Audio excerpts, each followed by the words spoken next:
My Literacy Framework by Haley Jorgensen. So, what is literacy and what are the key components of literacy? For most of my life, literacy meant reading and writing. That was the main focus of all my schooling.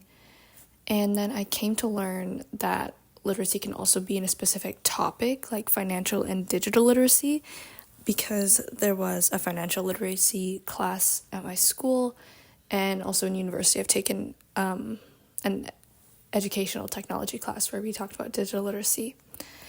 And then my definition of literacy grew last semester in E-Lang 310, and literacy could also mean spatial, gestural, musical, tone, visual, and I also added in ASL or any other sign language and Braille, because that's just another form of speaking and reading.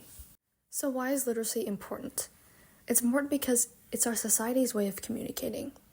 If you aren't competent in at least one form of literacy that I had mentioned earlier, then you aren't able to communicate with somebody else. And even those who speak different languages are able to communicate with each other through one of those other ways.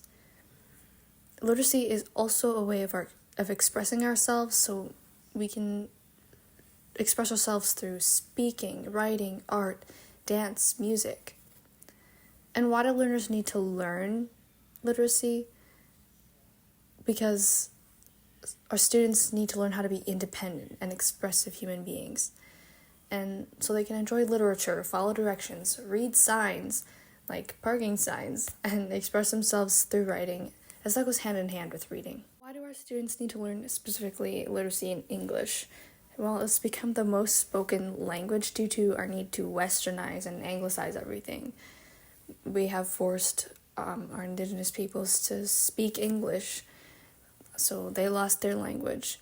There's translators at events that put it into English. Films, shows, and concerts from America are performed in English in other countries. So it's very rare, I find, that you encounter somebody with English not as their first language that hasn't had any experience with English, whereas English speakers like myself rarely encounter other languages or feel the need to learn another language because English is everywhere.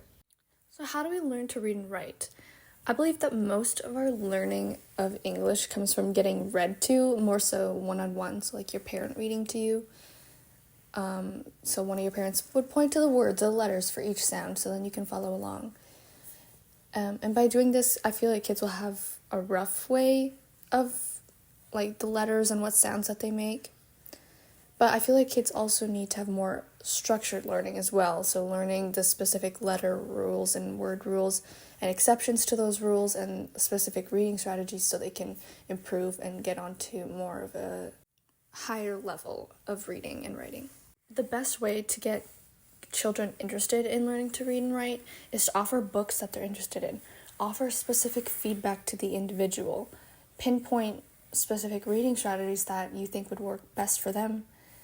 And scaffolding, so have leveled reading, so they can read an easier book or challenge themselves when they want to.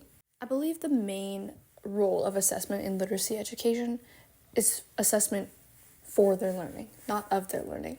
So we want to know how to help the child and see if we need to change the level of reading or find out if our teaching strategies are working, assign different reading strategies, as I mentioned before.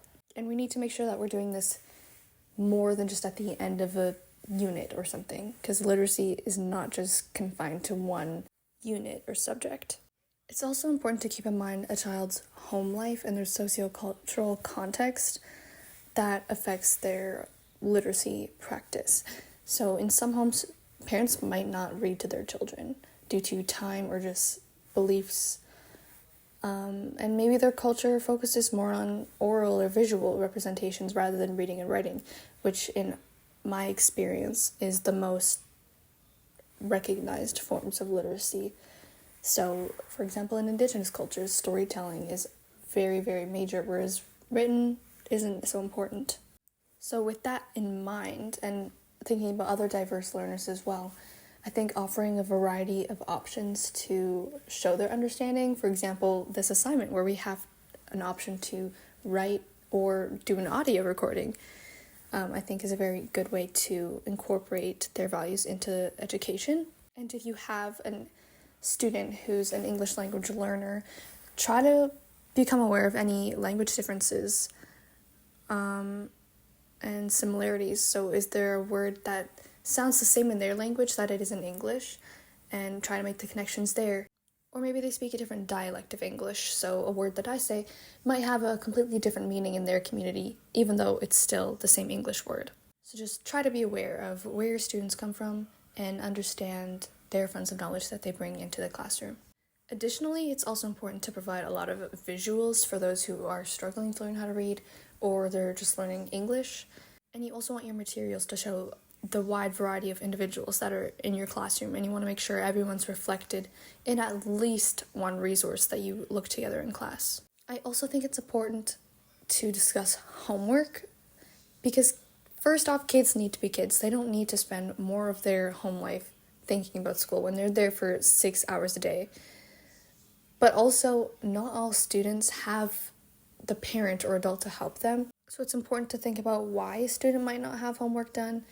Maybe they don't have a computer or internet. Maybe, like I said, they don't have a parent to help them or older sibling. Maybe they're working or have no time, or they have a bad home life, or they're watching their siblings. So it's just very important to think about before you punish students. And if you need to give homework, that's your school's rule, then try to make it fun, not time-consuming, and something that the student could do on their own. So to summarize, I feel diverse learners equals diverse teaching and learning opportunities. Assessment should be done for learning. Learning happens both at home and at school. And it's more than just reading and writing. It's any means of communication and expression. I feel my definition of literacy has grown over the past couple of years, and I'm excited to see how much it grows after the semester.